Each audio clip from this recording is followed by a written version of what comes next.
इस वीडियो में जानेंगे बिहार बोर्ड क्लास 10वीं के हिंदी के मोस्ट वीवीआई ऑब्जेक्टिव प्रश्न के बारे में। इस वीडियो को बिना स्किप किए हुए शुरू से लास्ट तक जरूर देखिएगा। तो चलिए बिना देरी किए शुरू करते हैं। आज की पहला प्रश्न है, सत्य के साथ मेरे प्रयोग के लेखक कौन है? सत्य के साथ मेरे प्रयोग के लेखक कौन है? तो इसका राइट आंसर हो जाएगा ए, महात्मा गांधी। महात्मा गांधी जी सत्य के साथ मेरे प्रयोग के लेखक है।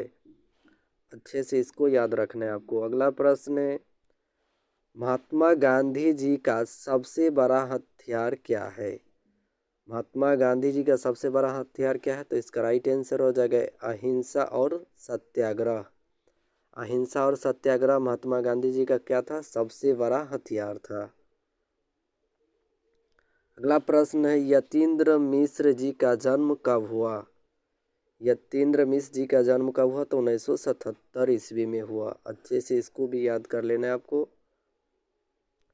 अगला प्रश्न है, अशोक वाजपेयी के माता का क्या नाम है? अशोक वाजपेयी के माता का क्या नाम है? तो इसका राइट आंसर हो जाएगा ए, निर्मला देवी। निर्मला देवी अशोक वाजपेयी के माता जी का नाम है। अच्छे से इसको याद कर लेना है आपको। अगला प्रश्न है, रामविलास शर्मा जी बीए कब किया? रामविलास शर्मा जी बीए कब किया? तो इसका राइट आंसर हो जाएगा ए नंबर, 1932 ईस्वी में बीए किया। आपसे क्वेश्चन में पूछा जाएगा कि 1932 ईस्वी में बीए किसने किया? तो रामविलास शर्मा जी ने किया। अच्छे से इनको याद कर लेना है आपको। अगला प्रश्न है, 30 मई 2000 ईस्वी को दिल्ली में किनका निधन हुआ?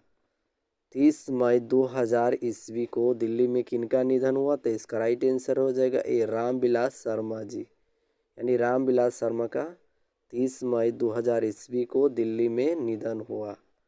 ये प्रश्न आपको एग्जाम की दृष्टि से मोस्ट वीवीआई है। अगला प्रश्न है, अक्षरों की कहानी। अक्षरों की कहानी किनकी प्रमुख कृतियाँ है?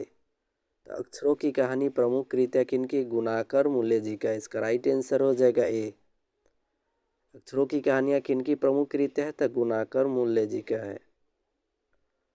अगला प्रश्न है, गुणाकर मूल्य जी का निधन कब हुआ? गुणाकर मूल्य जी का निधन कब हुआ? तो सन 2009 ईस्वी में हुआ था। आपसे क्वेश्चन में पूछा जाएगा कि सन 2009 ईस्वी में किनका निधन हुआ? तो गुणाकर मूल्य जी का निधन हो गया। अगला प्रश्न है, अशोक के फूल। अशोक के फूल किनका प्रमुख रचनाएं हैं? अशोक के फूल किनका प्रमुख रचना है? तो इसका राइट आंसर हो जाएगा ए नंबर, हजारी प्रसाद द्विवेदी। हजारी प्रसाद द्विवेदी जी का अशोक के फूल प्रमुख क्या है? रचनाएं हैं। अगला प्रश्न है, हजारी प्रसाद द्विवेदी जी का मृत्यु कब हुआ था? हजारी प्रसाद द्विवेदी जी का मृत्यु कब हुआ? तो इसका राइट आंसर हो जाएगा ए नंबर, 1979 ईस्वी में। 1979 ईस्वी में किनका निधन हुआ यानी मृत्यु किनका हुआ? तो हजारी प्रसाद द्विवेदी जी का। अगला प्रश्न है, हिंसा शब्द का विलोम होगा। तो हिंसा शब्द का क्या हो जाएगा विलोम? अहिंसा। विलोम का मतलब क्या होता है? उल्टा शब्द। हिंसा का विलोम क्या हो जाएगा? अहिंसा। और अहिंसा का विलोम हिंसा हो जाएगा। अच्छे से इनको याद कर लेना है आपको। अगला प्रश्न है, आदर के योग्य। आदर के योग्य अनेक शब्दों के लिए एक शब्द क्या होगा?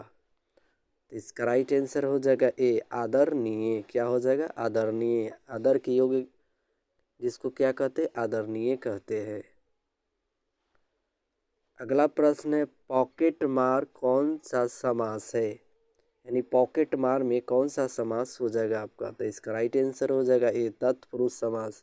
यानी पॉकेट को मारने वाला, तो क्या हो जाएगा? तत्पुरुष समास हो जाएगा।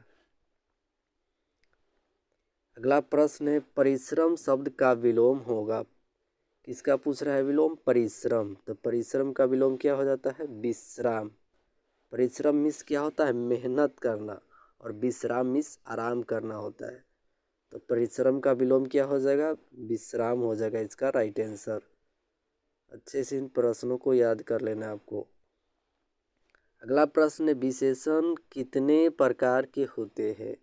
तो विशेषण 4 प्रकार के होते हैं। इसका राइट आंसर हो जाएगा सी, विशेषण 4 प्रकार के होते हैं। अगला प्रश्न है, 2 लीटर दूध दे, 2 लीटर दूध दे किस विशेषण का उदाहरण है? तो इसका राइट आंसर हो जाएगा ए, परिमाणवाचक विशेषण। परिमाण मीन्स क्या होता है? नापना या तौलना। तो जिस भी चीज़ को नापा या तौला जाए वो किस में आता है? तो परिमाणवाचक विशेषण में आता है। तो 2 लीटर दूध दे, तो दूध क्या होता है? नापा जाता है या तौला जाता है, तो ये क्या हो जाएगा? परिमाणवाचक विशेषण हो जाएगा। अच्छे से इनको याद कर लेना आपको।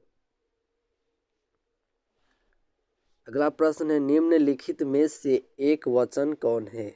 आपसे क्या पूछा जा रहा है? एक वचन। तो इसका राइट आंसर हो जाएगा ए नंबर, शाखा। शाखा क्या है? एक वचन है। बाकी जो हमारा है कलमे, बहने, लड़के, ये सब क्या है? बहुवचन हो जाएगा, बहुवचन। ये तीनों क्या है? बहुवचन है। शाखा हमारा एक वचन है। इसको अच्छे से याद कर लेना है आपको। अगला प्रश्न है, रसवंती और रेणुका किनकी प्रमुख कृतियाँ है? ये प्रश्न 2023 के एग्जाम में ज़रूर छपेगा, इसको अच्छे से याद कर लीजिएगा। रसवंती और रेणुका किनकी प्रमुख कृतियाँ है? तो इसका राइट आंसर हो जाएगा ए, रामधारी सिंह दिनकर जी का। रामधारी सिंह दिनकर जी की रसवंती और रेणुका प्रमुख क्या है? कृतियाँ है। अच्छे से इसको याद कर लीजिएगा। अगला प्रश्न है, सुमित्रानंद पंत जी का प्रमुख काव्य कृतियाँ कौन है? किसका पूछ रहा है? सुमित्रानंद पंत जी का। तो इसका राइट आंसर हो जाएगा डी, इनमें से सभी। वीणा, स्वर्ण किरण, स्वर्ण धूलि, ये सब क्या है? सुमित्रानंद पंत जी की प्रमुख काव्य कृतियाँ है। ये भी प्रश्न आपको एग्जाम के लिए मोस्ट भी आई है, अच्छे से याद कर लीजिएगा।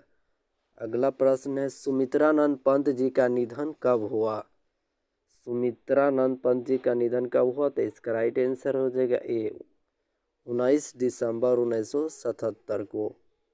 19 दिसंबर 1977 को किनका निधन हुआ? तो सुमित्रानंद पंत जी का निधन हो गया। सो फ्रेंड, ये थे हिंदी के मोस्ट वीवीआई सब्जेक्टिव प्रश्न जो आपको एग्जाम के लिए मोस्ट वीवीआई, तो इसको अच्छे से याद कर लीजिएगा। वीडियो अच्छा लगे तो दोस्तों के साथ शेयर कीजिएगा और प्यारा सा कमेंट जरूर कीजिएगा। धन्यवाद फ्रेंड।